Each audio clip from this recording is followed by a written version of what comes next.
Bueno, buenos días a todos. Un gusto, la verdad, estar acá y en formar parte o participar en este conversatorio sobre una temática como la democratización y la inclusión universitaria, que constituye realmente una temática central en nuestras instituciones. Lo ha sido tradicionalmente, pero afortunadamente en las últimas décadas se ha avanzado bastante en darle centralidad a esta temática, ¿no? Eso por parte de las instituciones, por una parte, pero también hay un reconocimiento por parte de los gobiernos de la importancia que tiene esta problemática, y ha sido recogido de buena manera en casi todos los países de la región en políticas públicas que se han ido aplicando, especialmente lo que va del siglo XXI, con distintos formatos, con distintos alcances, con distinta profundidad, pero que han tendido a poner el foco en esta cuestión y, por otra parte, problematizar ciertas cuestiones de sentido común que parecían agotarse o que durante mucho tiempo se agotaron solamente en el acceso a las instituciones, ¿no?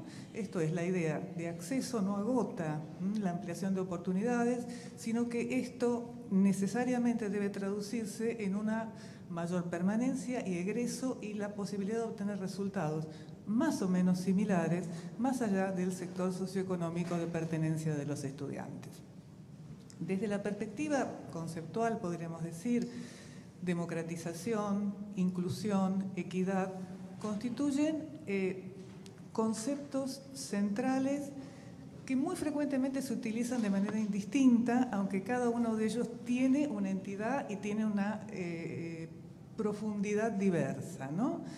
Vamos a tratar en este conversatorio de plantear esta temática básicamente desde, me parece, dos ejes distintos que son los que van a plantear nuestros distinguidos huéspedes. Digamos, más una perspectiva desde el acceso o la ampliación de la representación social a cargo de Marisol, que va a presentar el caso de México y, en todo caso, una evaluación o un balance de las políticas que se han aplicado y los resultados concretos que esas políticas han tenido. Porque en este sentido, digamos, yo planteaba hace un rato cómo se ha ido avanzando significativamente en el reconocimiento de esta problemática, pero la generación de políticas todavía, podríamos decir, tiene resultados modestos. Entonces, la idea sería tratar de poder conversar sobre cuáles son las causas que conducen todavía a esos resultados modestos y, en todo caso, tratar de explorar posibilidades para mejorar, en todo caso, los alcances y los resultados de estas políticas. Rodrigo, por su parte, va a abordar la temática desde el concepto de democratización del conocimiento, ¿no? Y la forma en que esta democratización del conocimiento se desarrolla, se aplica y sus limitaciones, digamos, en el ámbito universitario. Voy a presentar entonces a Marisol y Rodrigo. Marisol Silva Laya es doctora en educación, directora del Instituto de Investigaciones para el Desarrollo de la Educación de la Universidad Iberoamericana de la Ciudad de México, docente de grado y posgrado, y sus principales líneas de investigación son calidad y equidad de la educación superior, políticas públicas en educación y el primer año universitario. Y Rodrigo Arocena es un personaje porque no solo es doctor en ciencias sociales, sino que su origen, digamos, tiene que ver con la matemática, ¿no? Entonces, matemático, doctor en matemáticas por la Universidad Central de Venezuela y doctor en estudios del desarrollo del CENDES, también de Venezuela. Fue rector de la Universidad de la República en 2 períodos y tiene numerosas publicaciones en las 2 áreas, tanto en ciencias sociales como en el área de matemáticas. Esto me lo anoté porque me cuesta, en análisis funcional y armónico, ¿puede ser? Sí. Análisis funcional y armónico. Bueno, les agradecemos mucho, tanto a Marisol como a Rodrigo, que hayan podido estar con nosotros y les explico un poco la forma en que hemos acordado trabajar. Cada uno de ellos va a hacer una presentación de entre unos 15 y 20 minutos y luego trataríamos de abrir el diálogo y discutir, digamos, sobre todo con la idea de generar una evaluación y un balance de estas políticas tan importantes para nuestras instituciones. Bueno, le damos la palabra a Marisol. Buenos días, muchas gracias pues, a la universidad, al observatorio y al instituto por la invitación que me hicieron. Encantada de estar con ustedes y de compartir este panel con dos personajes que resultan referentes en el campo de la educación superior. Bueno, cuando me hicieron la invitación para hablar sobre el tema de equidad, pensé que podía ser interesante compartir lo que ha pasado en México en torno a las políticas de equidad y que vayamos encontrando puntos, digamos, de coincidencia o de divergencia para dialogar y analizar qué pasa también en otras zonas de la región. Por cierto, que quería decir que estudiaste en la Universidad Central de Venezuela. Yo soy venezolana, tengo muchos años viviendo en México, pero soy venezolana, me da mucho gusto saber que estuviste en el CENDES también.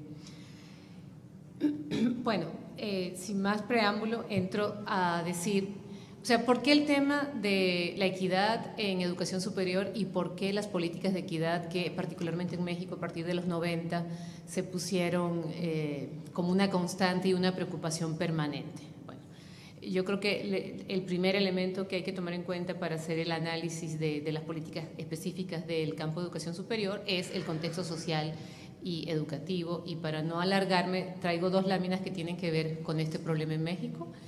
Bueno, un severo problema de pobreza.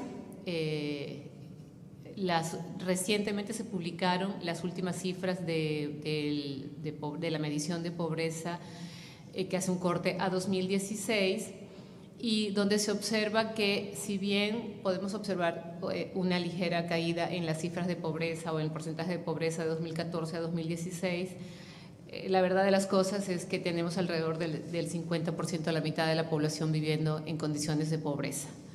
Y en pobreza extrema, bueno, como sabemos, México es un país que tiene más de 120 millones de habitantes, pero bueno, en el caso de pobreza extrema estamos hablando de 9 millones, casi 9 millones y medio de personas. En el caso de pobreza en general, 53 millones de personas viven en situación de pobreza. ¿Por qué es importante, evidentemente, tomar en cuenta esto? Porque esas carencias sociales van a afectar o van a privar de la posibilidad de disfrutar de otros derechos sociales en el ámbito, digamos, generalizado.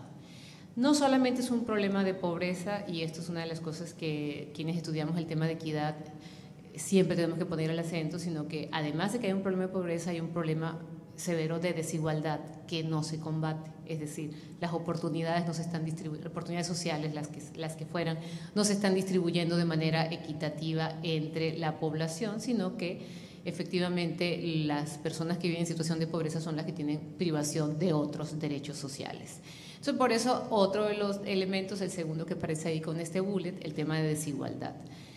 México es un país que enfrenta un severo problema de desigualdad. Algunos datos recientes de 2015 muestran que México está dentro del 25% de los países con mayores niveles de desigualdad en el mundo, que no es poco decir, y un país donde el 10% más rico de la población absorbe prácticamente el 64%, 2/3 partes de los ingresos totales. Entonces, en ese contexto, es importante tomarlo en cuenta porque va a impactar la distribución y la manera como la educación se convierte realmente en un bien público y se hace efectivo el derecho a la educación.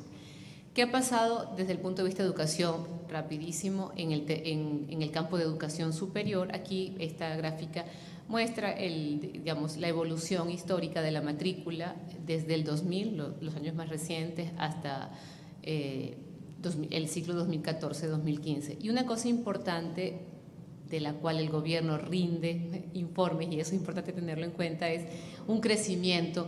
Además de que en los años 70 ha sido un crecimiento, lo que se llama la masificación de la educación, la matrícula en educación superior ha seguido creciendo. Y eso pareciera que son buenas noticias, en efecto las son, pero tendríamos que analizar qué ocurre en el contexto general en el que estamos hablando.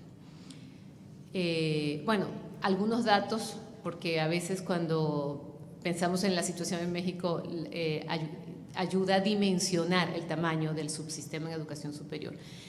En México tenemos aquí el número de IES, que son instituciones de educación superior, la primera columna, bueno, la segunda columna después de instituciones. En México tenemos alrededor de 3.000 universidades. Eso ha sido también una de las estrategias, como veremos más adelante, que ha utilizado el gobierno para incrementar la matrícula y, en ese sentido, favorecer la cierta democratización de la educación superior, y veremos más adelante cómo es que esto ha impactado verdaderamente en un incremento de las oportunidades. Una matrícula de alrededor de 4 millones de estudiantes para los que ustedes lo llaman no universitario, pero que es las carreras cortas de educación superior, y también de licenciatura, alrededor de 4 millones. Entonces estamos hablando de un sistema muy grande, pero veamos más adelante a cuánto se está beneficiando este sistema y cómo se están distribuyendo las oportunidades. Me parece interesante mostrar estos datos porque, bueno, es un mundo. Bueno, el sistema educativo mexicano para educación obligatoria son 30 millones de chicos que van a la preescolar, primaria, secundaria y bachillerato. Entonces, a nivel superior tenemos 4 millones, estamos hablando prácticamente de un país, de 40 millones de personas que hay que administrar, ¿no? Entonces también eso es un tema de dimensiones que hay que tomar en cuenta a la hora de hacer el análisis de las políticas. Entonces, simplemente un breve contexto, y ahora sí vamos a ver qué es lo que se ha hecho en políticas de equidad, que ha sido, como decía, una constante desde el 2000. Cuando se dio la masificación de la educación a partir de los años 70, pues se hablaba de esto, de ampliar la cobertura, de que todos pudieran entrar a la universidad, pero cuando se empezaron a ver los efectos de esa masificación en términos de una distribución desigual de oportunidades, las políticas de equidad empezaron a cobrar fuerza, o por lo menos presencia en las políticas gubernamentales, que, como probablemente sepan, son sexenales en México. Entonces, las políticas de equidad atendieron dos rubros fundamentalmente. Uno, la ampliación de la cobertura, y por eso de 2000 a 2017 se amplió en 1.9 millones de nuevos estudiantes en el sistema de educación superior, que, como digo, es una cifra en cuanto a magnitudes, resulta importantísima, y fundamentalmente por la creación de nuevas instituciones de educación superior.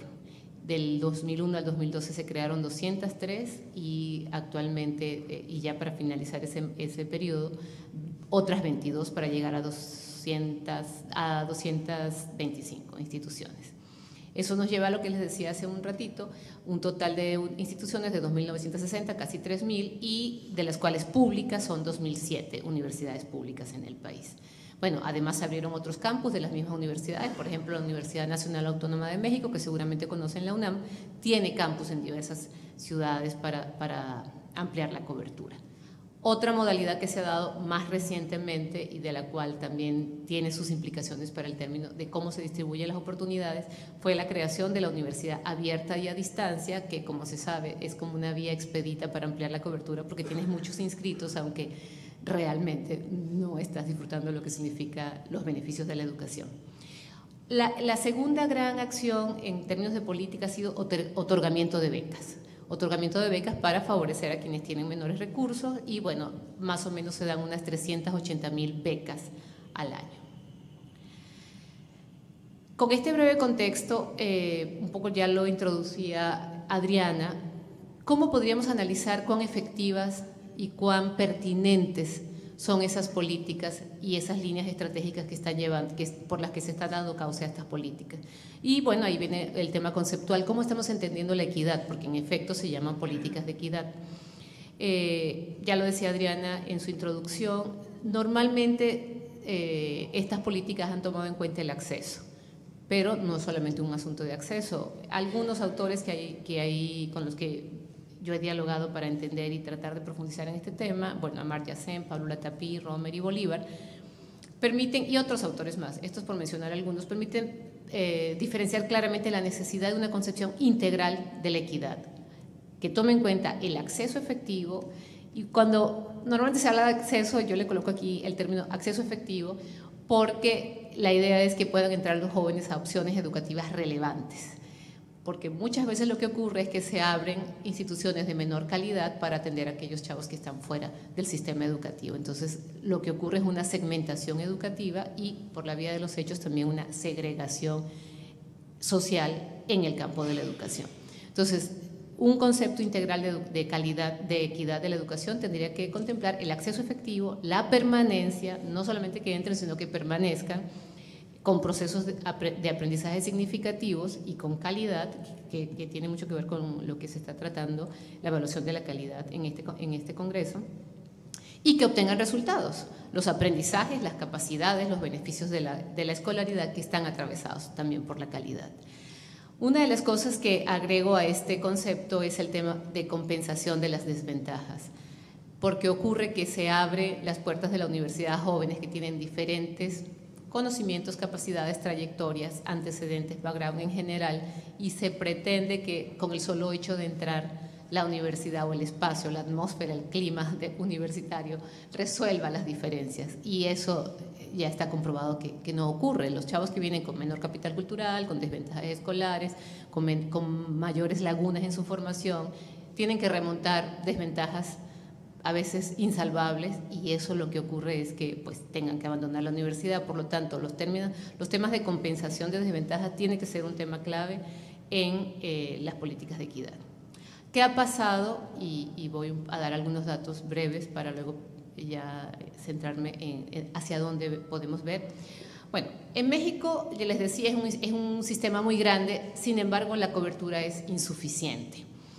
Aquí aparece una serie histórica desde el 70 a 2007, y donde vemos que de 70 a 1980, es lo que decía, hay una masificación, se multiplica más de 3 veces la matrícula existente, y con las décadas siguientes se sigue incrementando.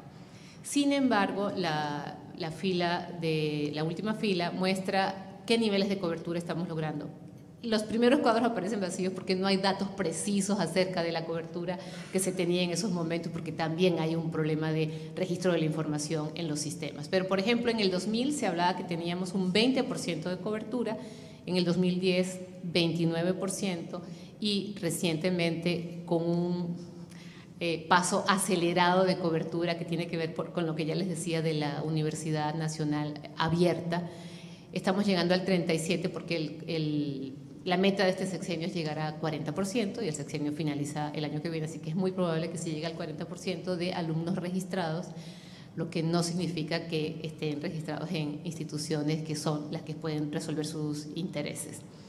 ¿Por qué digo yo que es una cobertura insuficiente? Porque decimos los que estudiamos la educación superior en México que es insuficiente. Bueno, hay varias cosas, pero si las comparamos, por ejemplo, con la situación que viven ustedes o Chile, que está arriba del 50%, que ya se habla de una cobertura prácticamente universal, comprendida en esos términos, aunque también hay toda una batalla de cifras, porque el CINDA reporta 80% tanto para Chile como para Argentina, pero si tomamos estos datos de Espinosa y de la propia Adriana, diríamos que bueno, más del 50% de los jóvenes en edad de ir a la escuela universitaria están asistiendo. En México estamos apenas en el 37%, tratando de llegar al 40%, entonces es insuficiente por un lado porque se compara con otros países de niveles de desarrollo similares, pero también porque hay jóvenes que están deseando y demandando entrar a la universidad y no pueden entrar. Entonces allí hay una insatisfacción de la demanda. Y esto nos lleva a una adversidad doble. Primero, es insuficiente, y segundo, las oportunidades que se abren están siendo acaparadas. Las oportunidades educativas se distribuyen en función del origen socioeconómico de los estudiantes, y es una situación que no es novedosa. Ya desde periodos bastante lejanos en el tiempo, se demostraba que había una brecha. Aquí estamos viendo, este es un estudio que hizo un colega, Patricio Solís, que se dedica a temas de estratificación social, pero él hace una visión retrospectiva y lo que encuentra es que para principios de los años 50 había una brecha de 7.8 entre la cobertura del estrato alto, socioeconómicamente hablando, en relación con el estrato bajo. Y lo que demuestra es que esa brecha no se cierra significativamente. A pesar de que se han incrementado las posibilidades de entrar a la universidad, siguen siendo los estratos sociales más altos los que pueden beneficiarse de estas oportunidades. Aquí la brecha para el 80 todavía se ubicaba en 7 veces la diferencia. Y hay otra...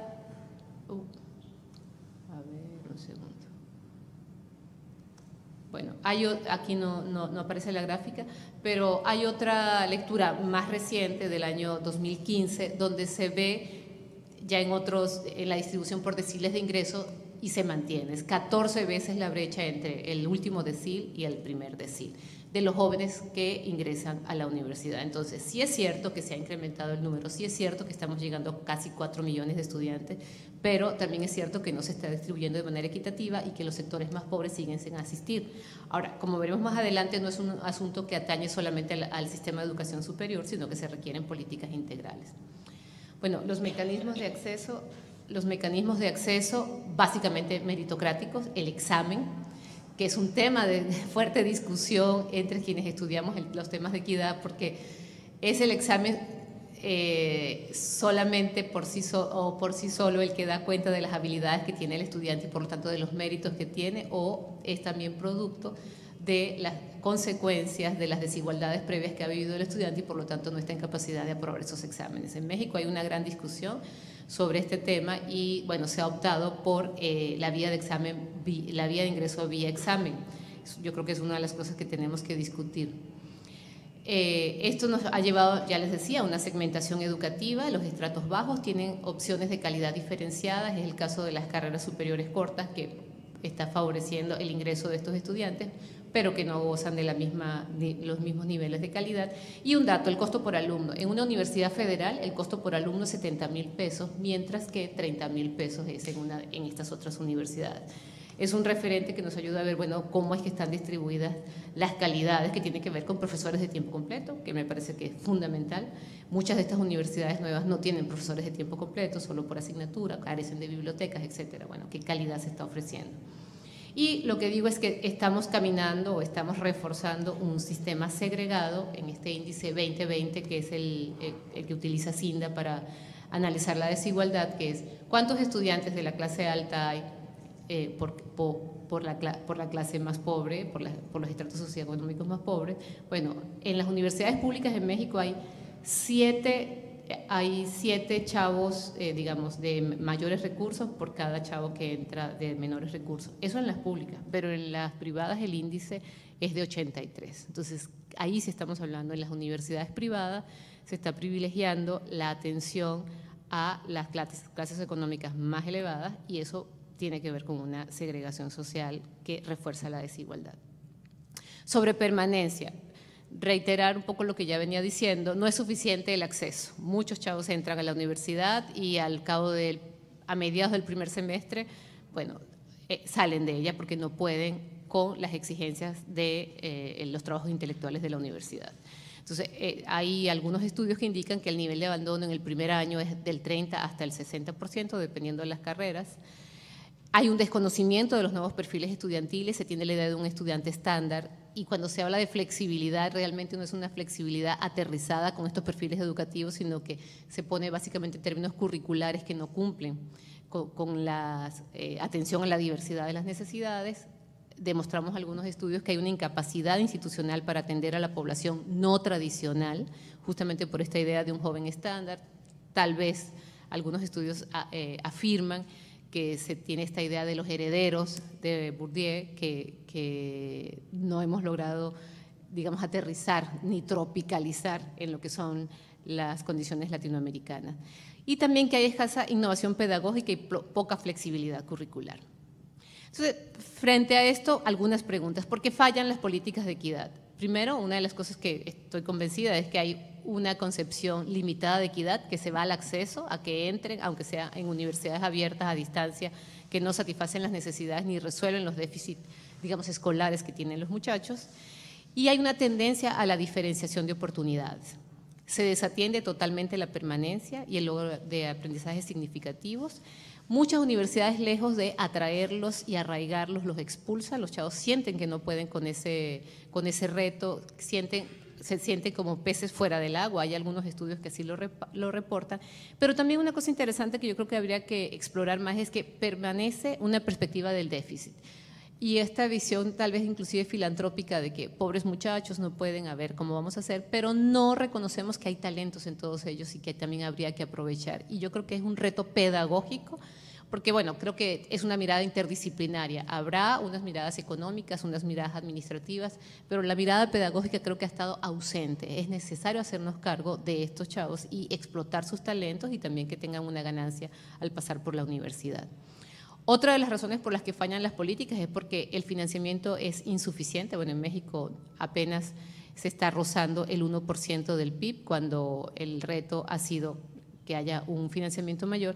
Pero no solo eso, sino que volvemos al asunto de que la distribución es inequitativa y se da más a quienes más tienen. Un poco lo que ya decía hace un ratito, una universidad federal como la UNAM, 70,000 pesos anuales por estudiantes versus 30,000 en las universidades que atienden a los sectores más pobres. Y esto es un tema clave que ya se ha también demostrado en estudios latinoamericanos, la desarticulación entre niveles educativos. Lo que pasa en bachillerato no tiene nada que ver con lo que va a pasar en la universidad y ahí hay un divorcio que afecta, por supuesto, las posibilidades del joven de aprovechar la educación superior. Mirando hacia futuro, bueno, creo que es fundamental atender los problemas de bachillerato. En México la cobertura en bachillerato es baja y la eficiencia terminal tampoco es satisfactoria. Evidentemente, no va a poder darse una cobertura a la cohorte porque no están egresando del bachillerato, no cumplen con el paso previo. Se volvió obligatorio y crece, pero no mejora su calidad. En México en el 2013 se hizo obligatorio en la educación media superior, que así se le llama en México, que es el bachillerato, pero no ha mejorado en cuanto a los logros, porque los jóvenes siguen teniendo graves problemas. En el PISA lo demuestra y también las pruebas nacionales que ahora tenemos, que al menos el 50% tiene severos problemas en matemáticas, apenas dominan operaciones aritméticas, el álgebra ni hablar de ello, y en cuestiones de lectura y comprensión también tienen graves problemas. Bueno, otro de los puntos que mirando a futuro habría que atender es diversificar los mecanismos de ingreso. Pensamos que el examen puede ser profundamente injusto, este tema meritocrático, pero tampoco está tan fácil encontrar cuál es la salida, las cuotas o otro tipo de estrategias de discriminación positiva, el sorteo. Hay algunos colegas que ahora se atreven a hablar de que el sorteo podría ser una medida justa, hay una discusión que dar. Y bueno, un reporte que leí hace poco es que teóricamente parece simple decir discriminar, diversificar los mecanismos de acceso, pero prácticamente puede resultar muy complejo, pero yo creo que hay que entrarle a esa discusión. Asegurar claramente la calidad de las nuevas instituciones, porque la calidad diferenciada también está consolidando las desigualdades. Superar la visión del déficit. Estos chavos tienen talentos y tienen posibilidades y habría que abrir las puertas para que se desarrollen. Algunos colegas chilenos, por ejemplo, hablan de flexibilizar y diversificar los hábitos académicos e institucionales que son muy rígidos y están concebidos para otro momento y para otros espacios. Entonces, ¿cómo flexibilizar ese hábito para que se sientan acogidos estos perfiles no tradicionales en la educación superior? Por eso creo que también es un punto que hay que discutir y que hay que llegar a propuestas. Poner el énfasis en la pedagogía. Bueno, yo tengo mi formación, yo soy pedagoga, originalmente estudié pedagogía y creo que allá hay una falla. Creo que los pedagogos hemos asumido acríticamente propuestas que no están aterrizadas en nuestras realidades y que ahí nos ha faltado.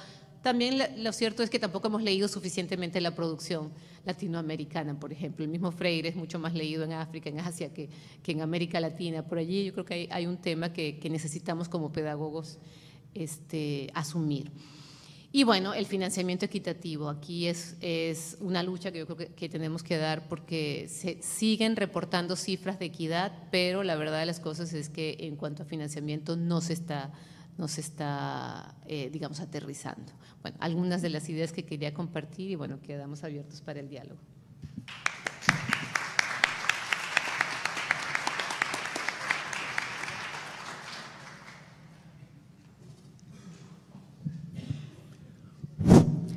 Muchas gracias, Adriana, gracias a quienes me han invitado y gracias sobre todo a quienes me hacen el honor de escucharme.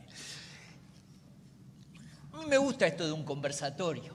es de alguna manera tratar de superar la imagen tradicional de la educación como conferencia y volver a los orígenes ancestrales de la enseñanza activa a partir del diálogo.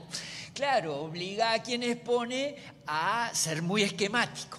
Por consiguiente, yo voy a apenas señalar algunos elementos que podría elaborar para la evaluación de la democratización del conocimiento.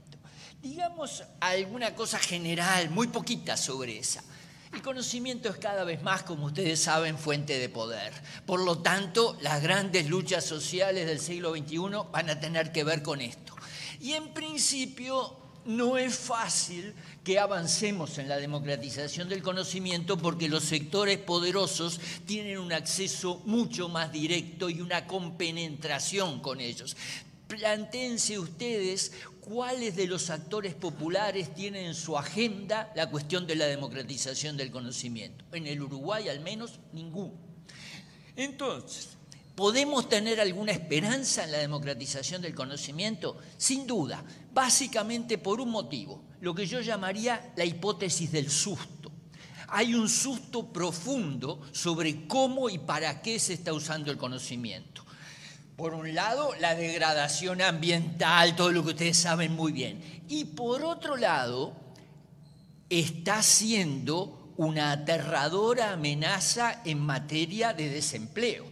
Muy esquemáticamente para recordarles cosas que conocen. Si uno tuviera que plantear en 2 escalones qué está pasando con el desempleo ligado al conocimiento, bueno, hubo un primer escalón en el cual los trabajos manuales rutinarios fueron severamente afectados y siguen siéndolo. Hay un segundo escalón que estamos entrando ahora. Es el pasaje del desempleo tecnológico del cuello azul al cuello blanco. Ahora es el desempleo de los trabajos rutinarios cognitivos.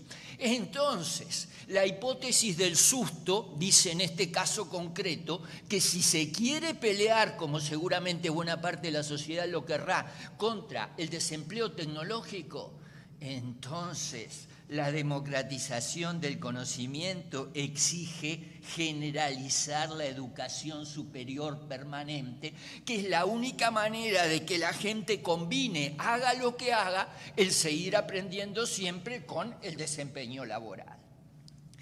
Desde esa perspectiva es que tenemos que evaluar la inclusión social y el acceso efectivo, lo que se hace para ello y lo que se logra. Las dos cosas hay que evaluar. Por ejemplo, en mi universidad, la Universidad de la República, donde, por cierto, el acceso es libre a toda persona que ha concluido la educación media superior, tenemos un esfuerzo muy grande en materia de respaldo a los que entran. No es fácil, si uno no es hijo de universitario, sentirse en su casa en una gran universidad. Para ser muy esquemático, nuestro programa de respaldo al aprendizaje, basado sobre todo en la tutoría de los estudiantes más avanzados, es una cosa linda. Nos gustaría que fuéramos evaluados por eso, porque es solidaria, es eficiente y hace que no solo aprendan los estudiantes jóvenes, aprenden los más veteranos.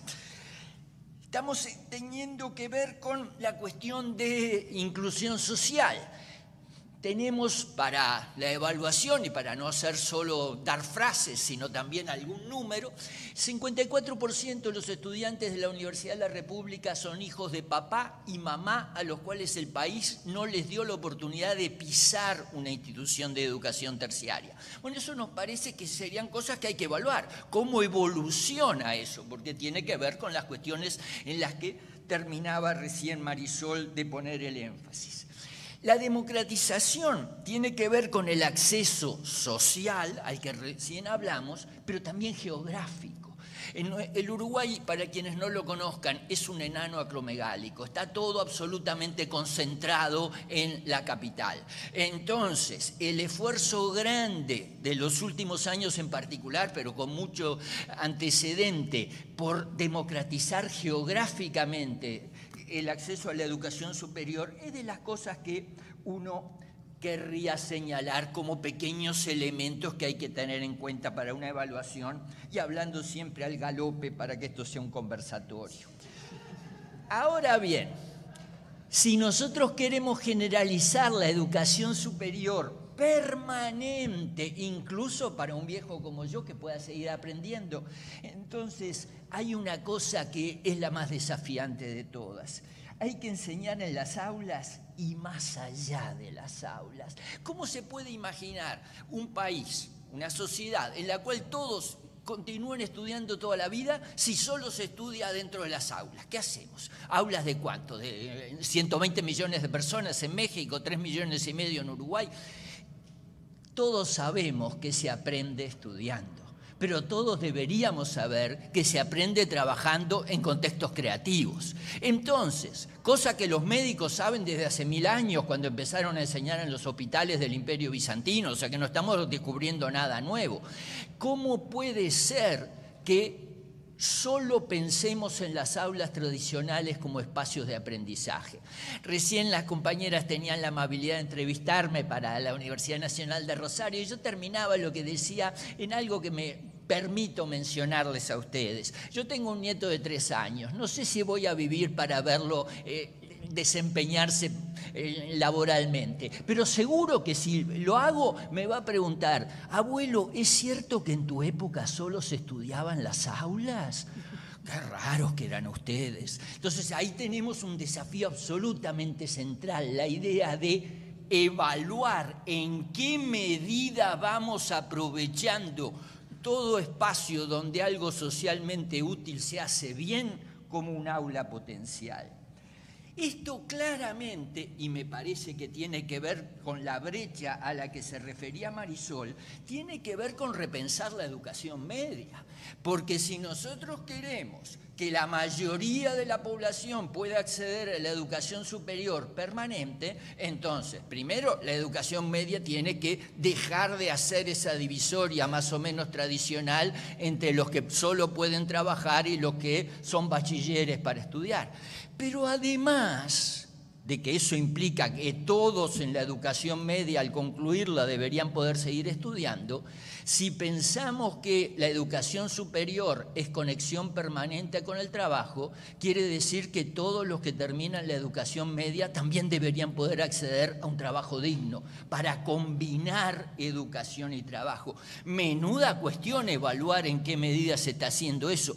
En el Uruguay, para no esquivar demasiado el bulto, alguna cosita se está haciendo, pero muy lentamente, y desgraciadamente todavía sobrevive la oposición entre la mente y la mano, cuando es algo altamente conocido que los grandes periodos creativos de la historia, la aparición de la ciencia en Grecia o el Renacimiento, si quieren, para ir al pasado, son periodos en cuales la mente y la mano son estimuladas en conjunto. En esa perspectiva, es absolutamente imprescindible, por lo menos para un país como el nuestro, que nuestros estudiantes puedan trabajar de manera digna. El 75% del estudiantado de la Universidad de la República pertenece a la población económicamente activa. 1 de cada 3 de nuestros estudiantes trabaja más de 30 horas por semana. Bueno, eso es una realidad y eso lleva a que la gente que sabe pedagogía nos tenga que ayudar a enseñar de maneras diferentes a gente que está en situación diferente. Eso nos da, aunque es obvio, nos da un trabajo. A mí me enseñaron que enseñar igualitariamente era enseñarle a todos igual, pero ¿cómo le voy a enseñar igual a una muchacha que trabaja 30 horas por semana y tuvo una educación media más o menos frágil que a un muchacho que no trabaja casi y tuvo una fuerte educación media? Si quiero ser igualitario, tengo que diversificar las modalidades de enseñanza. Algo hemos hecho en ese sentido, cuestión clave para evaluar, pero en la cual seguramente tenemos que hacer mucho más. En esta perspectiva, y mirando al reloj con cuidado, hay que pensar que hay una gran riqueza en la idea de la Universidad Humboldtiana, en la primera revolución académica. La combinación de enseñanza e investigación no es menos importante hoy, sino mucho más que nunca. Cuando era una pequeña minoría la que tenía que ocuparse del conocimiento a lo largo de toda la vida, bueno, era importante, pero no era decisivo. Si ahora pensamos en que necesitamos que toda la generación de la gente más joven que está acá y todas las que vengan después trabaje y aprenda trabajando en ámbitos creativos, la vinculación entre enseñanza e investigación es más importante que nunca. Pero aquí nos acercamos a una cuestión de evaluación.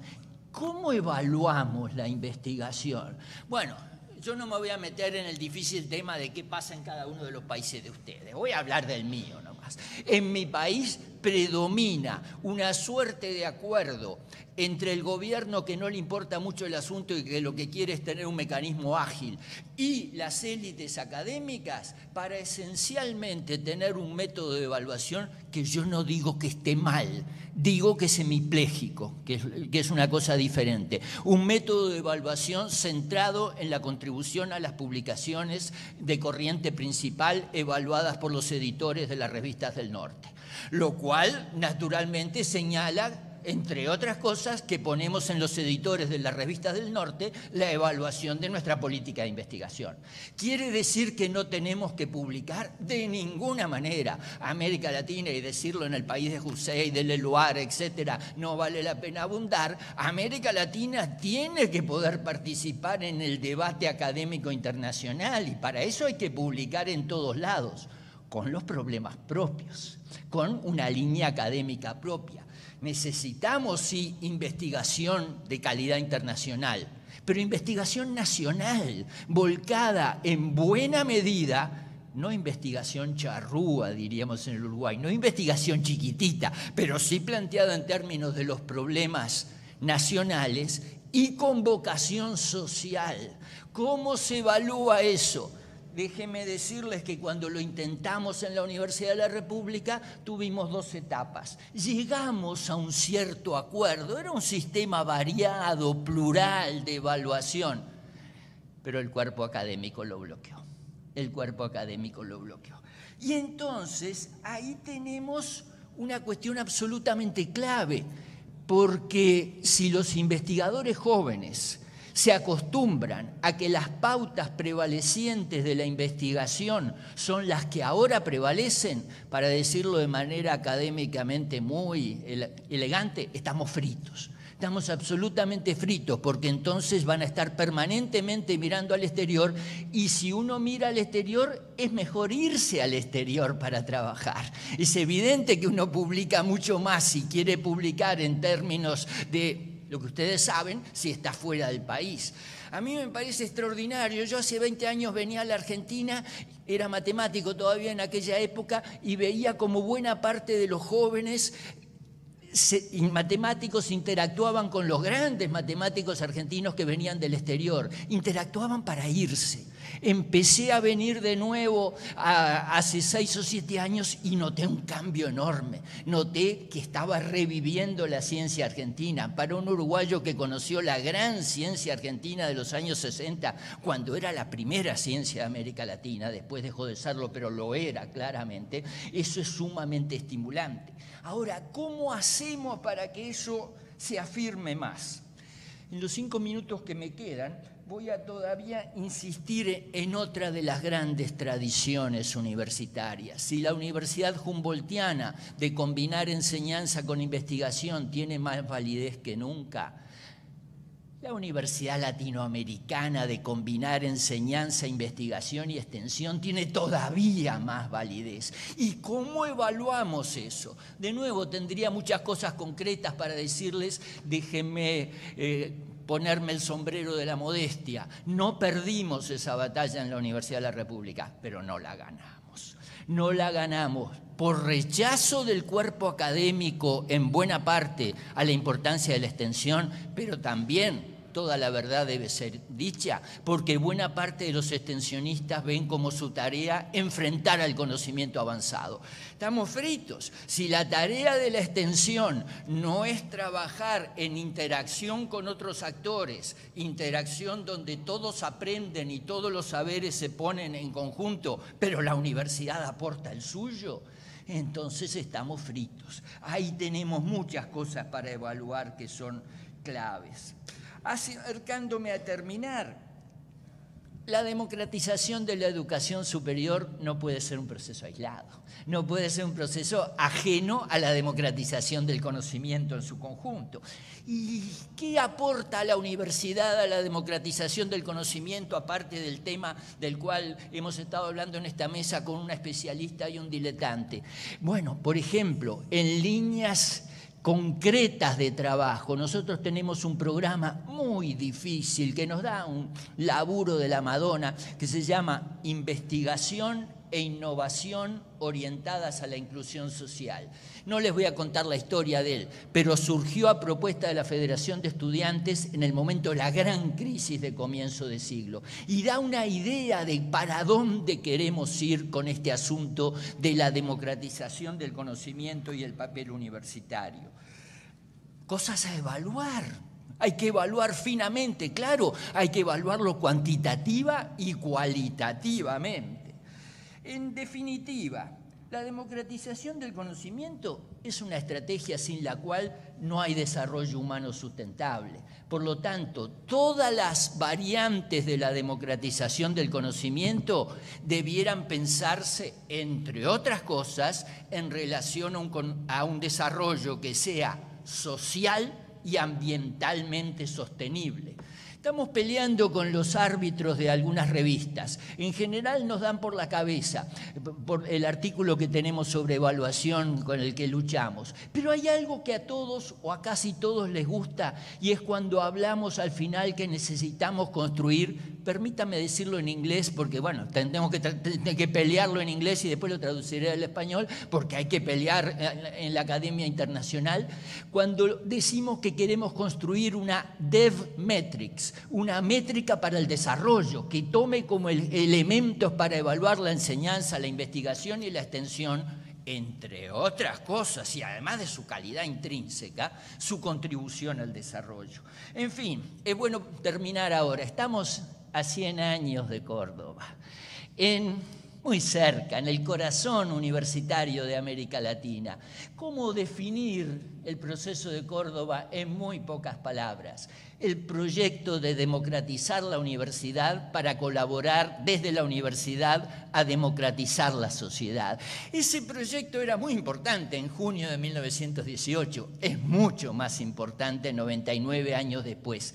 Y si queremos que exista ese personaje característico de nuestro conocimiento, de nuestro continente, que es la universidad pública, necesita una concepción propia de la evaluación. Si no, no colaboraremos ni a democratizar nuestras sociedades ni a superar la dependencia. Ambas cosas eran las que querían los compañeros cordobeses que el 21 de junio del 18 firmaron el manifiesto liminar, ¿verdad? Bueno, sería lindo que el año que viene, cuando celebremos una de las grandes cosas de nuestro continente, estemos construyendo muchas cosas, entre ellas un sistema de evaluación para el desarrollo y la democratización del conocimiento. Muchas gracias.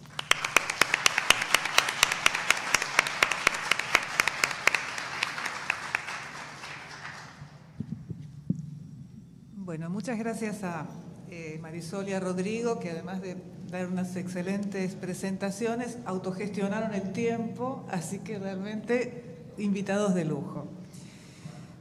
Bueno, me parece un poco para iniciar la conversación y que ustedes también puedan hacer oír sus opiniones, sus comentarios. Me parece importante destacar, primero, que estemos conversando sobre estos temas, ¿no?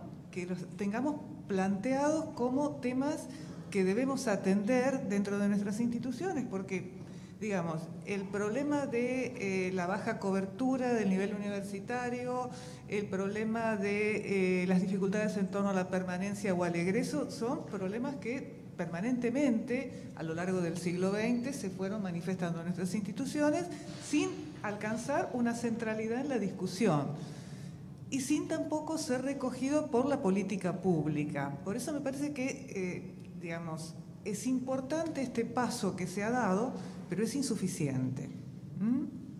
Es insuficiente en la medida en que los resultados que todavía se alcanzan son resultados, yo los denominaría modestos, ante el desafío que tenemos de lograr una ampliación y un acceso equitativo, especialmente para aquellos sectores sociales más vulnerables, digamos, que han permanecido tradicionalmente fuera de nuestras universidades, incluso de nuestras universidades públicas. Y en este sentido yo creo que en estos años se ha avanzado en una ampliación de oportunidades, pero todavía no en una inclusión dentro de las instituciones, ¿no? Y pensando que la inclusión no es solo el acceso, sino la permanencia, el egreso en instituciones que se abren a la diversidad.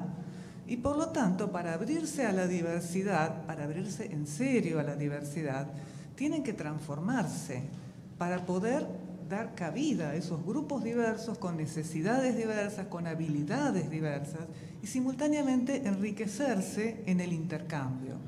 Me parece que todavía nos está fallando un poco este punto. En general, en los países de América Latina, en estos últimos años, en términos de políticas públicas, las que ha definido Marisol para México son las más comunes, o sea, la ampliación de la cobertura en el sentido de creación de instituciones, interiorización de esas instituciones, esto es, generación de posibilidades a partir de la creación de nuevas instituciones en ámbitos que antes no proveían esa posibilidad, ¿no? La apoyatura económica a través de becas o de programas, tanto programas nacionales como programas institucionales, las políticas de acción afirmativas en algunos países, por ejemplo, la ley de cuotas en Brasil o las universidades interculturales, fueron generando más oportunidades, pero todavía tenemos un recorrido muy grande para hacer para que esas mayores oportunidades efectivamente puedan capitalizarse y puedan generar resultados significativos. Y bueno, acá han ido saliendo distintas temáticas que me parece que es muy importante recoger, ¿no? O sea, uno de los nudos problemáticos a nivel de la escuela media, a nivel de la escuela media en términos de cobertura de la escuela media, pero también a nivel de calidad, porque la segmentación de nuestros sistemas educativos hace que, digamos, la formación tenga mucho que ver con el origen social y por lo tanto las posibilidades de transitar exitosamente por el nivel universitario también tengan que ver con esto. Entonces acá hay uno de los grandes núcleos que por otra parte también se relacionan con esta expansión moderada de la matrícula, ¿no? O sea, que tiene que ver con el hecho de que también el egreso del nivel medio es un egreso todavía reducido. En el caso de Argentina, pasan del nivel elemental al nivel secundario el 84% de los que terminan el nivel elemental, pero de eso solo se recibe el 50%. Con lo cual, cuando nosotros observamos la evolución de la estadística universitaria en términos de matrícula, vemos que no hay, más allá de que se siguen creando oportunidades, de que se expande el número de instituciones, etcétera, no hay un crecimiento sostenido de la matrícula. Pero uno de los grandes núcleos está precisamente en ese segmento medio, ¿no? Que me parece que constituye toda una temática, especialmente en lo que tiene que ver con la articulación con el nivel universitario. Y el otro punto, digamos, el otro cuello de botella que me parece que es significativo es precisamente el ámbito universitario y en todo caso la voluntad para generar transformaciones que efectivamente logren este proceso de inclusión, O sea, Rodrigo planteaba el tema de, bueno, avanzar en un proceso de evaluación como hicieron en Uruguay, y finalmente hubo un rechazo por parte de los propios académicos, ¿no? O sea, generar la convicción de que es factible que se den estos procesos de incorporación de sectores sociales tradicionalmente ausentes de las instituciones, en instituciones de calidad y con una formación de calidad, que es lo único que efectivamente va a conseguir generar una transformación de todo el sistema universitario y propender a esta idea de democratización de la educación superior, pero vinculado con generar posibilidades de reducción de la desigualdad social. O sea, hemos avanzado en el sentido de reconocer y rechazar la desigualdad, la discriminación, etcétera, pero me parece que hay un largo recorrido que todavía tenemos que hacer para que la política que se está generando efectivamente tenga resultados más significativos. ¿Qué piensan ustedes? ¿Qué puntas se pueden plantear para poder en última instancia asumir este reto que supone la posibilidad concreta de democratizar e incluir dentro de las instituciones universitarias? Gracias. Sí, voy a ser muy breve. Como rector y como gestor, en lo que tiene que ver con es decir, tomar el problema de la pobreza, la inclusión y demás, nos fue mucho más fácil generar programas de inclusión de pueblos originarios que para combatir la pobreza o las desigualdades culturales que tienen los alumnos en general. Es muy complejo. Y un eco que me quedó resonando en lo que dijo Rodrigo es esto a lo McLuhan de construir un aula en cada lugar que sea significativo, etcétera, etcétera. Y me vino a la mente una convocatoria que hicimos hace 6 años de crear la universidad abierta para adultos mayores. Hace 6 años se anotaron 500, ahora tenemos 5.000, estudiando todos los años 5.000 adultos mayores que estudian en Rosario y en 4 o 5 ciudades de los alrededores de una manera absolutamente libre, no buscan títulos, no buscan nada. Y eso me plantea también el hecho de que muchas veces cuando hablamos de permanencia, formación, etcétera, pensamos en la curricularización de los estudiantes, que obviamente es uno de los objetivos de la función primordial de la universidad. Pero ¿y todo lo otro que está dando vueltas?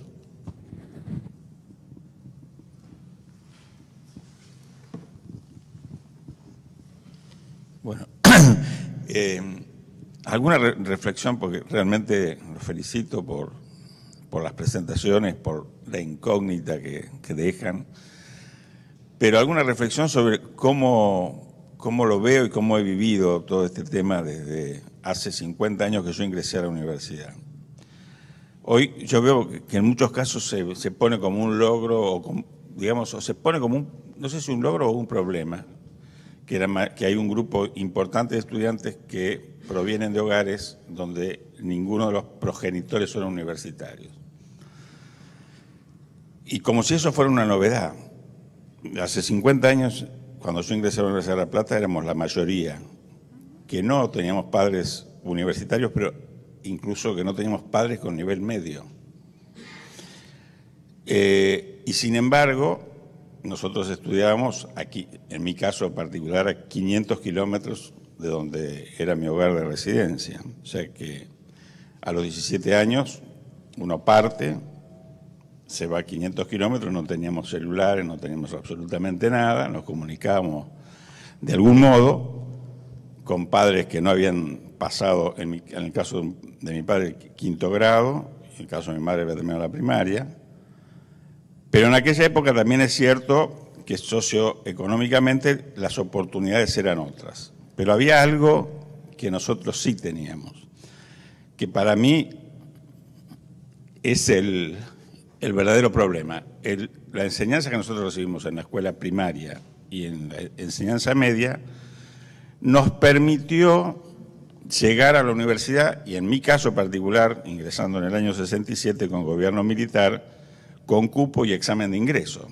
O sea que nosotros teníamos que superar una barrera de un cupo de estudiantes y con un examen de ingreso proveniendo de un colegio de enseñanza media del interior de la provincia de Buenos Aires, y sin embargo nos pudimos resolver las situaciones y las dificultades que nos presentaba la enseñanza superior, y terminar la carrera en el tiempo que curricularmente estaba establecido. Entonces, a mí me parece que uno de los puntos fundamentales, y que comparto lo que dijeron, fundamentalmente en que no se trata solamente de brindar más oportunidades, sino que las oportunidades también sean de la misma calidad, porque a veces la creación indiscriminada de instituciones no contempla los niveles de calidad necesarios para que las igualdades sean exactamente las mismas aquellos que estudian en una universidad o que estudian en otra universidad. Pero me parece que el principal problema que se está dando en cuanto a la posibilidad de incluir y lograr éxito en la carrera son las dificultades que tenemos en los niveles previos de la enseñanza superior. O sea, que uno lo ve, tengo nietos, uno ve qué es lo que viene ocurriendo en la formación de los niños y de los jóvenes. Me parece que ahí está el gran problema. Se ha perdido, o por lo menos está muy difusa, hasta entender que la educación es un esfuerzo. O sea, yo veo que en muchos casos hasta los padres fomentan digamos, el tiempo libre en algún momento como una necesidad imperiosa ante la cercanía de una prueba de examen. Yo conozco gente que dice, no, tengo un examen dentro de 5 días, pero mañana voy a tal lado. O sea, nosotros tenemos una vocación diferente al esfuerzo por estudiar. Me parece que eso se ha perdido también. Entonces, junto con la inclusión, creo que debemos recuperar ciertos elementos que son sustanciales. La calidad de la enseñanza primaria, secundaria, la comprensión de que estudiar es un esfuerzo, no es un pasatiempo. Y bueno, y después sí, adaptar todos los sistemas a lo que es hoy las nuevas tecnologías, porque yo no me imagino como Arocena no se imagina la pregunta de su nieto de 3 años, yo no me imagino a mi nieto de 9 en una clase de 60 minutos frente a un profesor que le diga, le quiera solamente hablar y él entender. O sea, me parece que los chicos hoy necesitan otra metodología de enseñanza, que en eso digamos, una universidad tan conservadora como la Argentina, por lo menos, está evitando avanzar a pasos mucho más rápidos. Hay algunos lo están haciendo, pero todavía creo que es bastante lento el avance.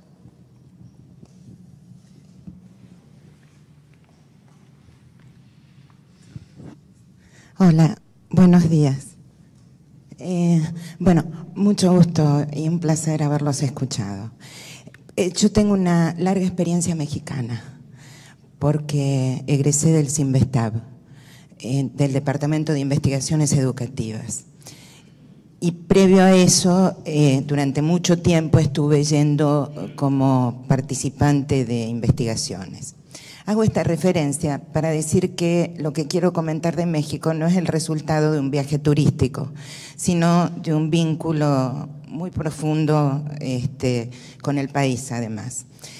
Y comparto todo lo que usted dijo, pero también quiero señalar cómo en México se produjeron y se producen cosas cuyo pecado en todo caso será la desarticulación, y cómo también pasan cosas muy similares a las de acá. ¿A qué me refiero? Yo recuerdo hace muchos años que en el Departamento de Investigaciones Educativas, donde se forman investigadores en investigación educativa, estaba, al menos el equipo de la doctora Ferreiro, comprometido en la elaboración de un manual para el instructor comunitario de comunidades rurales, que se distribuyó gratuitamente en todas las comunidades rurales, que son muchísimas, la cantidad de población en situación de ruralidad. Ahí yo vi cómo el trabajo de los investigadores tenían un impacto social directo, porque estaban creando un material no para la venta, no para cada alumno, sino para acompañar a un docente que iba a estar absolutamente solo en circunstancias muy adversas. Pocas veces veo, al menos en lo que conozco de este país, que los materiales que sean recursos para los docentes sean producidos por los investigadores de las universidades. En realidad son acuerdos en los que eventualmente participa algún investigador de universidad, pero que en realidad no responde a parámetros de gestión de la publicación, porque participé de esa producción y cada situación publicada fue una situación validada en terreno, validada en comunidades rurales. Entonces, esa experiencia mexicana y ese trabajo en el DIE, además como el estilo de formación que existe en el DIE, va en orden a lo que se estuvo diciendo en estos días de promover situaciones de formación de manera colaborativa y cooperativa. Porque recién ahí yo entendí que la discusión académica no era una discusión personal, sino era una discusión que tenía que redundar en un conocimiento beneficioso para otros.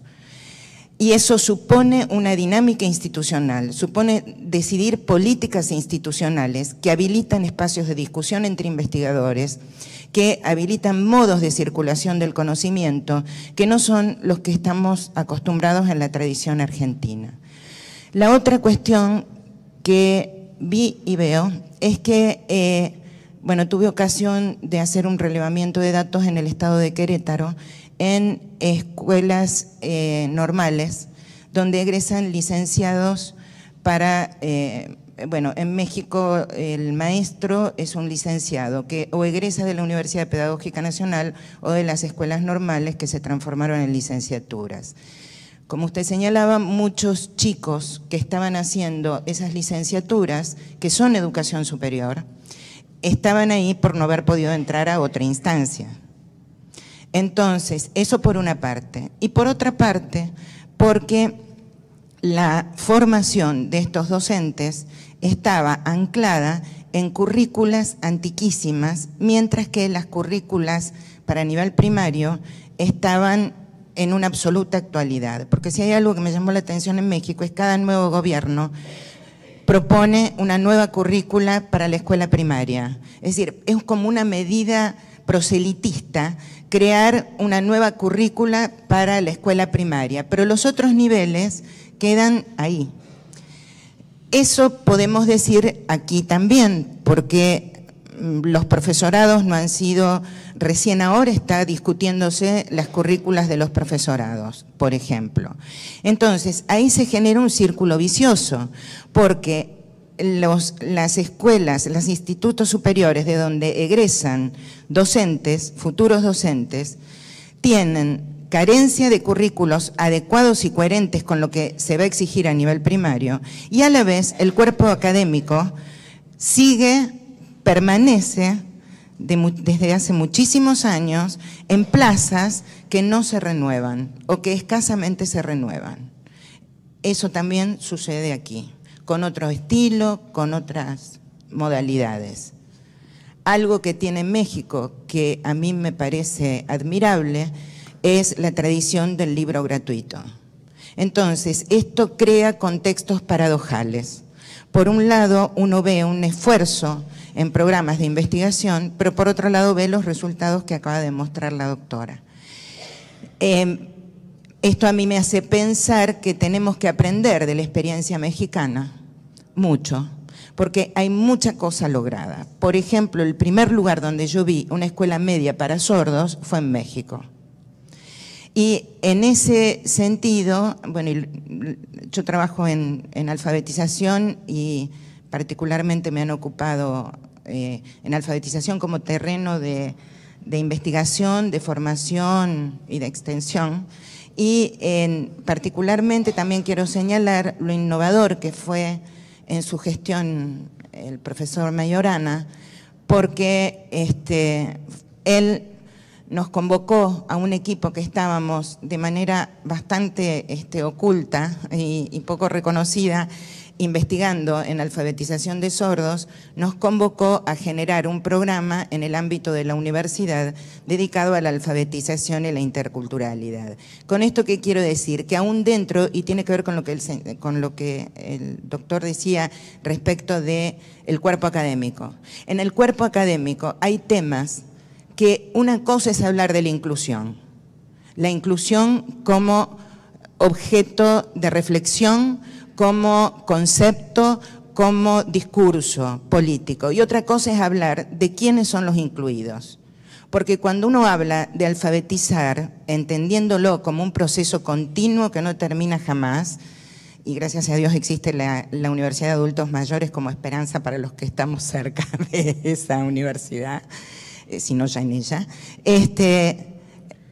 cuando planteamos en reuniones académicas la problemática de cómo se trabaja la lectura y la escritura y qué pasa con los alumnos sordos que tenemos en la universidad o con los alumnos que tienen alguna diferencia en la universidad, uno es mirado como poco académico o poco científico la preocupación que tenemos.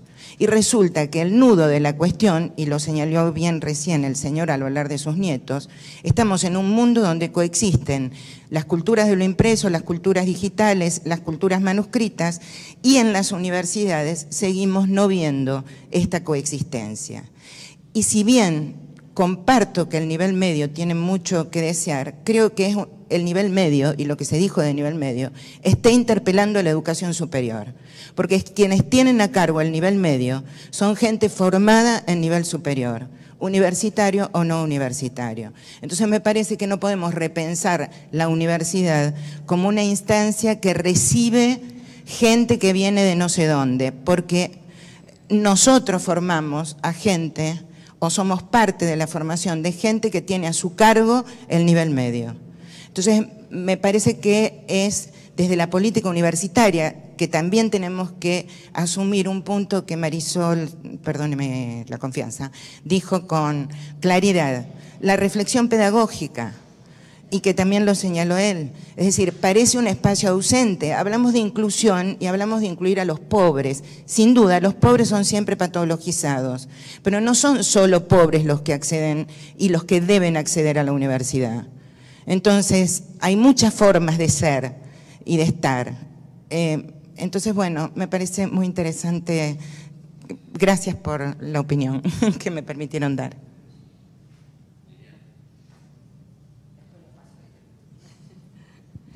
Bueno, quería ante todo también agradecer las exposiciones porque realmente fueron sumamente valiosas y también los aportes de los colegas que hablaron, que participaron recién.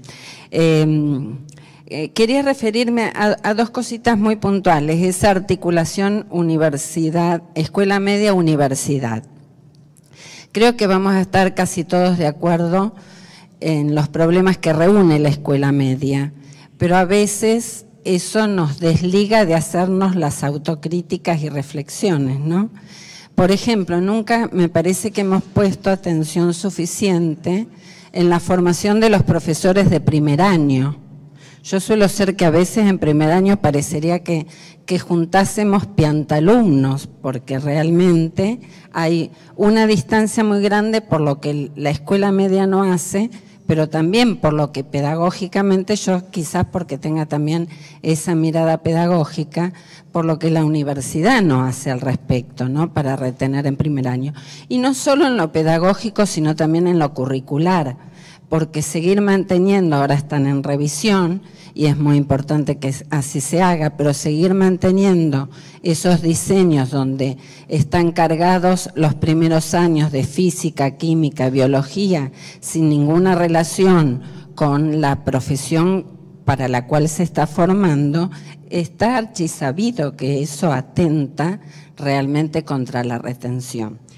Y la otra cosa relacionada con esto, quiero destacar, por ejemplo, en relación a lo que decía recién Mónica, que a mí me pareció y aplaudí con mucha mucho agradecimiento la apertura de los posgrados a los profesores de los otros niveles, ¿no? Porque durante mucho tiempo, también hagamos la autocrítica, la universidad no solo no permitía el acceso a los posgrados de profesores recibidos en otros niveles, sino que ni siquiera le daba homologaciones para el grado, cuando realmente con esta apertura, que por lo menos la Facultad de Humanidades la ha concretado muy exitosamente, vemos la cantidad de profesores de otros niveles que se están formando en lo que fueron sus debilidades, por ejemplo, en la propia disciplina que tienen que enseñar.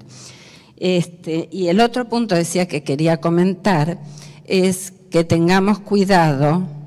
Yo soy una de las que comparto de formar para las prácticas, articular la práctica mucho más tempranamente en las carreras, pero me preocupa, y ahora que estamos hablando del secundario, de que lo que decían los pedagogos de la Escuela Nueva, Dewey, lo que más adelante dijo John, se confunda con preparar para, para decirlo de otra manera, una cosa es preparar para el trabajo y otra para el empleo.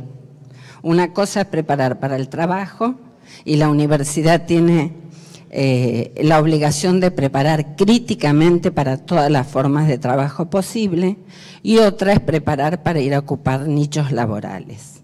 Y a mí me parece que la universidad, ante estos cuestionamientos que hace la escuela media, tendría que decir su opinión respecto a las propuestas de preparar para el empleo o para el emprendedorismo, que son dos cosas totalmente distintas, ¿no? En eso tenemos que discutirlo y sacar una opinión firme.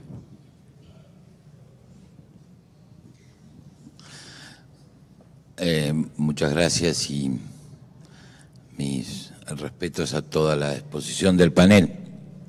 Yo creo que también es un momento este panel donde hay que poner algunas cosas en claro, porque me parece que el tema del acceso, la permanencia y el egreso es un tema neurálgico en la próxima década en la política de educación superior de Argentina y de toda la región.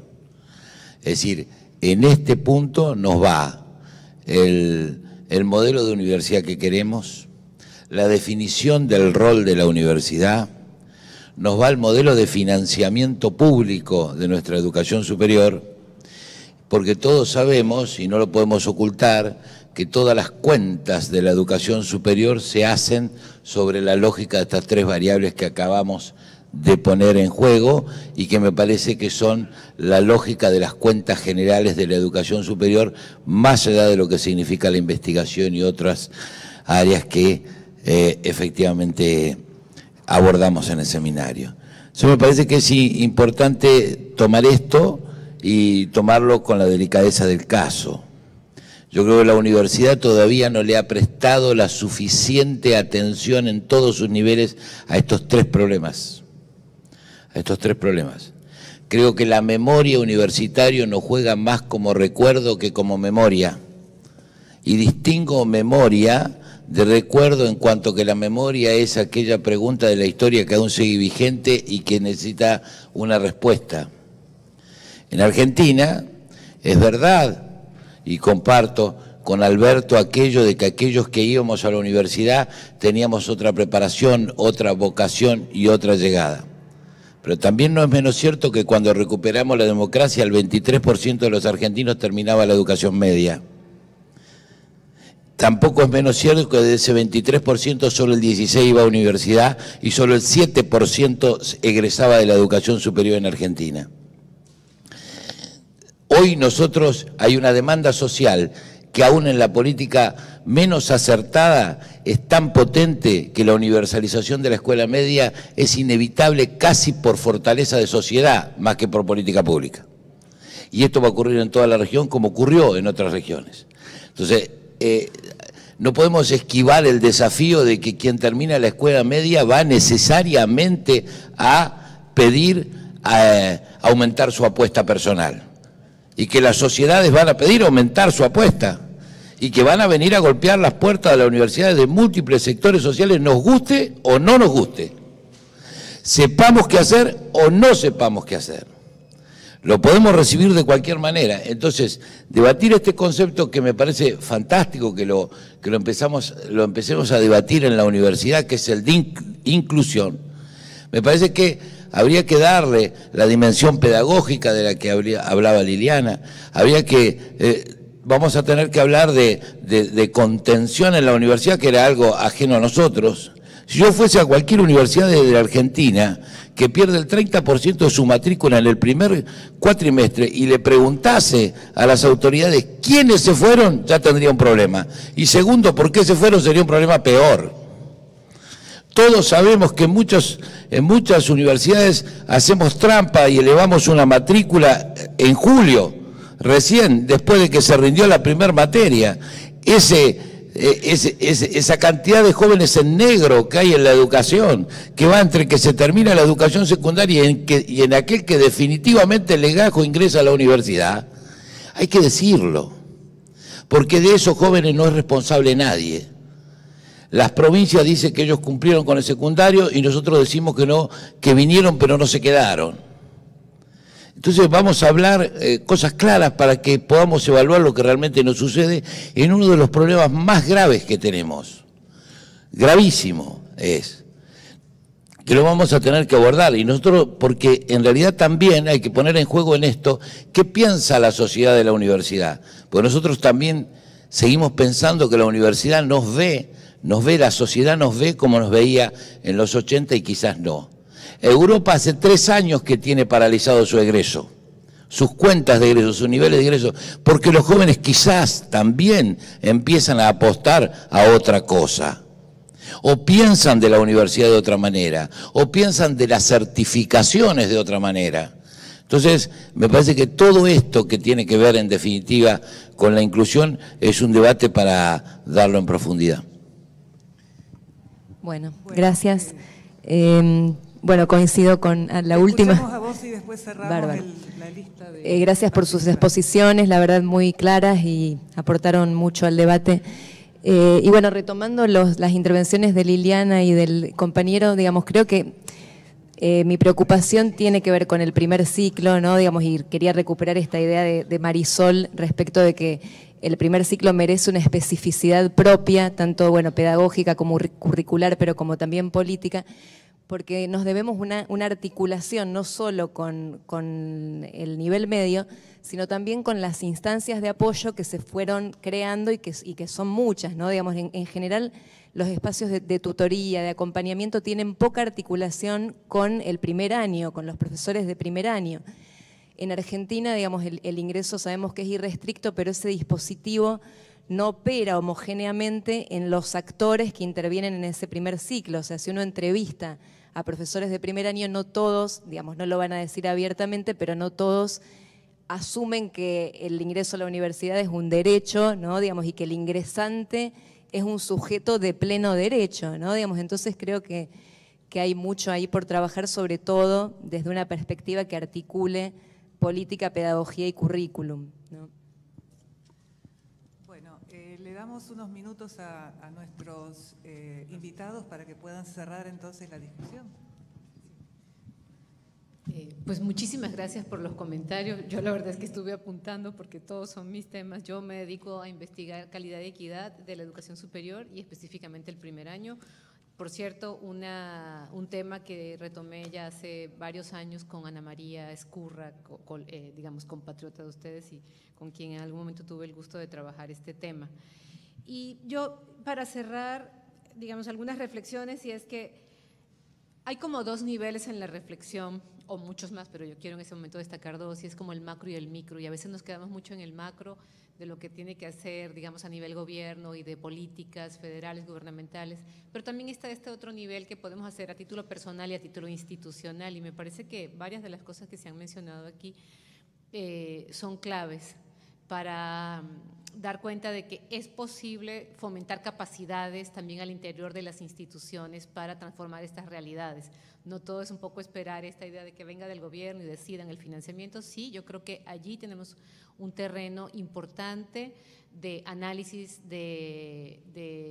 digamos, auditoría pública de lo que está ocurriendo con las políticas, y esa es una parte fundamental. Creo que ustedes tienen el observatorio, yo creo que los observatorios son útiles para denunciar, para colocar, para hacer auditoría ciudadana de esas políticas. Pero también creo que está esta otra reflexión, que es un poco lo que ha estado saliendo y que creo que es muy importante y a veces no se toma tanto en cuenta, esta parte de lo que se puede hacer a nivel institucional para favorecer esta transformación que pensamos que es necesaria y que, bueno, la única manera es poniéndose manos a la obra, ¿verdad? Y creo que pasa un poco por alguna de las reflexiones que se hicieron es, ¿cuál es hoy en día la función social de la universidad en América Latina? En algún momento, lo decía el colega, en su generación llegabas a la universidad, estudiabas una profesión, salías y trabajabas en esa profesión, ¿no? Hoy, para empezar, el trabajo, digamos, o el trabajo remunerado está en crisis. No necesariamente un estudiante que va a la universidad sale a trabajar para aquello para lo que se formó, sino que se requieren múltiples capacidades, flexibilidad, etcétera. Entonces, a lo mejor esa reflexión nos hemos quedado instalados en una idea de universidad y en una función de la universidad que tendríamos que diversificarla, que tendríamos que problematizarla y encontrar nuevos significados. Yo creo que yo coincido con esta idea que varios de ustedes han planteado. Por ejemplo, Darío, decías el tema de la poca flexibilidad y la poca innovación. Todo es muy, tú dijiste curricularización de la educación. Y es un tema que yo creo que hay que trabajar más fuertemente. ¿Cómo innovar? ¿Cómo flexibilizar sin perder calidad? El problema es que se piensa que si hacemos horarios diferenciados, trayectorias personificadas, entonces eso es perder la calidad. Más bien, el gran desafío es mantener la calidad de los procesos siendo mucho más innovadores y mucho más flexibles. Yo pienso que ese es un gran reto y tiene que ver con cuestiones pedagógicas, curriculares y administrativas. Entonces, allí me parece que hay una labor importante. Y luego, pues todo el tema de democratización que nos dice Rodrigo, y es cierto, una parte de la universidad, y ya lo decía desde Córdoba, es democratizar el conocimiento, de formar al ciudadano que participa en su sociedad. Y luego está todo el tema, por eso la inclusión es tan importante y el tema de la desigualdad, atenderlo es tan importante porque tendría que favorecer la cohesión social. Y como estamos distribuyendo las oportunidades hoy en día, lo que estamos favoreciendo es justamente la estratificación y las radicalizaciones. Entonces, allí la universidad también. ¿Y qué es la universidad? Porque tampoco es un ente vacío, somos cada uno de los profesores, administradores, rectores, decanos, etcétera, que estamos ahí y saber que ese es un reto que tenemos que enfrentar cotidianamente. El reto de que esa universidad sea pertinente, de esto que se ha hablado tanto de la pertinencia social, y ser pertinente significa leer nuestra realidad y tratar de responder a esos grandes desafíos, no de una manera cartonada, sino de una manera dinámica que vamos entendiendo esa realidad y esa historia pasada y presente y futura. Entonces, creo que estos temas que hemos tocado hoy son como granitos, como semillitas que quedan ahí para seguirlo trabajando. Me encanta saber que en la universidad aquí ustedes tienen este trabajo, esta reflexión, estos ámbitos de discusión, porque creo que son fundamentales. A veces asumimos la tarea de manera automática, vamos haciendo las cosas, la clase del día a día, de 7 a 9 doy mi clase, y no va más allá. Yo creo que los espacios colegiados y de reflexión son fundamentales y yo pues celebro mucho que ustedes tengan este espacio. 3 comentarios breves. En primer lugar, sobre los números. Yo, como viejo matemático, tengo un respeto desconfiado por los números. Por ejemplo, cuando hablamos de la composición social del estudiantado en el 67 y en el 2007, hay que tener cuidado con no comparar directamente los números, porque era una pequeña minoría de la población. Nosotros éramos 120 estudiantes en primer año, el mismo primer año ahora son 1.800. Entonces ahí hay una cuestión muy diferente que hay que tener cuidado. Segundo lugar, cuando medimos la eficiencia, entre comillas, no es una palabra que yo usaría, pero se usa, de la universidad como cociente entre egresos e ingresos. Bueno, hay que tener cuidado qué se pone en el numerador y qué se pone en el denominador. Nuestra universidad, y yo soy partidario de eso, no sé si las actuales autoridades lo son, deja a cualquier estudiante anotarse en 2 o 3 o 4 carreras. Sabe que es un esfuerzo de la Madonna para la institución, pero hay una desorientación tan grande en los jóvenes hoy que realmente se los vamos a bloquear. Eso quiere decir que no podemos medir el ingreso por la inscripción bruta. Tenemos que desarrollar un concepto de ingreso efectivo, que no va a ser el mismo en Derecho que en Bellas Artes. Pero si lo elaboramos, entonces el indicador cociente tiene algún sentido. Nuestro indicador cociente egresos sobre ingresos está en un poco más del 50% cuando le ponemos ingreso efectivo. En los últimos 10 años el egreso de la Universidad de la República creció 50%. Es poco, pero la población del país casi no creció. Así que por lo tanto da alguna idea de que una evaluación razonable diría tiene que hacer mucho más, pero no está del todo mal. Con respecto a la cuestión clave de la calidad, yo lo querría vincular calidad con esfuerzo.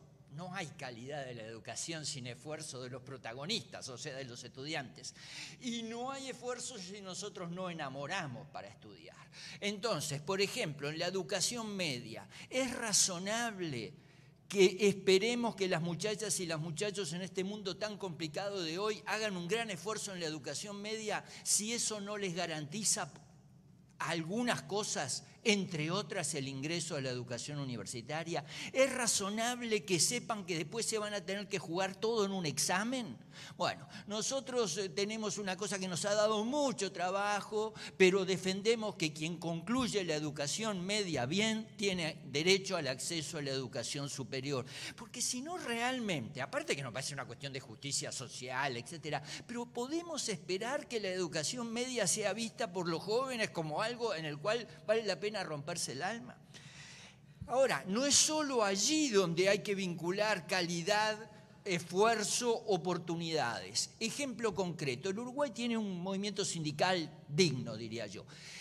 Los sindicalistas muy a menudo tienen un nivel de formación importante, pero no han terminado la educación media. Nosotros tenemos una licenciatura de Relaciones Laborales. No hubo caso. La casta académica no permitió que quienes no tuvieran hasta el último examen aprobado de educación media, aunque mostraran que tenían sobradas capacidades para seguir la licenciatura de Relaciones Laborales, lo hicieran. La universidad del futuro se va a llegar a ella desde la educación media, pero no solo desde la educación media. Y yendo finalmente a la calidad, que más nos preocupa a nosotros, la calidad de la educación superior, en la que uno tiene la responsabilidad por ella. Bueno, cada vez más, dada la abundancia de información, nuestra tarea es enamorar para estudiar, ¿verdad? ¿Qué otra tarea realmente tenemos para hacer? ¿Les vamos a contar cuándo fue la batalla de San Lorenzo? Eso, por favor, yo estoy hablando y mis estudiantes están verificando que yo no diga una macana rápidamente. Entonces, es otra la cosa que yo tengo que hacer.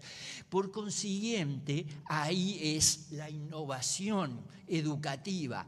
Para mencionar un ejemplo nada más, en mi universidad, por lo menos probablemente otras estén mucho más avanzadas que la nuestra, la enseñanza sigue siendo casi toda por disciplinas y muy poco por problemas. La combinación de enseñanza por disciplinas con enseñanza por problemas, hay bastante experiencia en el mundo que eso estimula, que eso enamora, que eso enseña. En definitiva, para terminar, y volviendo a lo que decía Darío, muy probablemente los docentes universitarios de mañana tengan que ser muy distintos de mi generación e incluso de generaciones siguientes que vinieron después, porque nosotros enseñábamos para un medio homogéneo, institucional y hasta culturalmente. Ahora va a haber que enseñar para un medio de la diversificación de la cual hablaba el anterior rector de esta universidad. Y en ese sentido es que también por eso vamos a necesitar una segunda reforma universitaria. Para terminar, habrán notado ustedes que gracias a nuestra excelente moderadora cumplimos el horario, ¿no? Así que vamos a aplaudirla.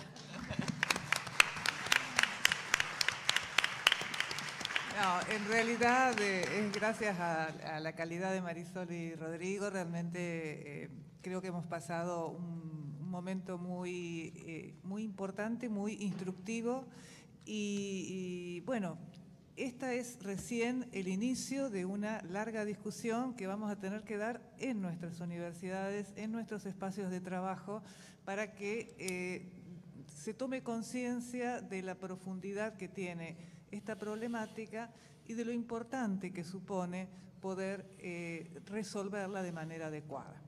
Bueno, muchas gracias a todos y bueno, seguimos luego a las 14:30. Bueno, muchas gracias.